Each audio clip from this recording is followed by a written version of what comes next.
இந்த மையத்தின் வழியாக 3 12 வந்தது. மேல 2 12 வந்தது, இங்கே 2 12. இந்த விவரமும் இதுவும் ஒண்ணுதான். இப்போது இந்த 2 12 தான் இங்கே காட்டப்பட்டுள்ள 2 12. இந்த கீழே சொல்லப்பட்டதுதான் இங்கே வருகிறது.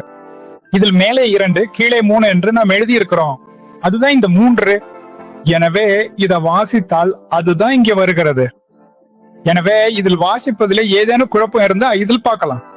இவை இரண்டும் தான் இங்க பட்டியல்ல கொடுக்கப்பட்டுள்ளன. ஏனென்றால் இங்கே நாம் பீம் எண்ணை எழுதி இருக்கணும். பார்த்தீர்களா? P10 P11 போன்றவை. P10 P11 வந்திருக்கிறது. இதற்கான கிரிட் போடப்பட்டுள்ளது.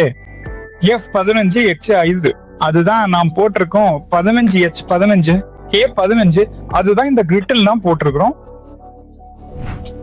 இதுதான் கிரிட் போடப்பட்டது. எனவே இந்த எண்கள் எல்லாம் இதிலும் வந்திருக்கின்றன. அந்த கிரிட் போட்டிருப்பதால் இதன் முனைகள் மாறாம இருக்க இது போடப்பட்டுள்ளது. இப்போது இரண்டும் ஒரே மாதிரி இருப்பதால பிரச்சனை வரவில்லை. சில நேரங்களில் 15 மற்றும் K15 எந்த பகுதியில் இருக்கிறது என்று தெரியாது. எனவே இதையும் சேர்த்து பார்த்தாதான் கிரிட்டில் எங்கே இருக்கிறதுன்னு தெரியும். பிறகு இதிலேயே கான்கிரீட் கிரேடு எழுதப்பட்டுள்ளது. நான் சொன்ன வால்யூம் மிக்ஸ் என்ற 1 1 3 என்ற M20.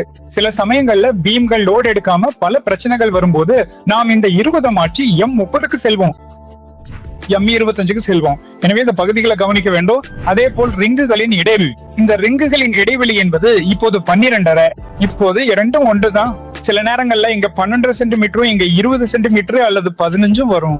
எனவே இதையும் கவனிக்க வேண்டும்.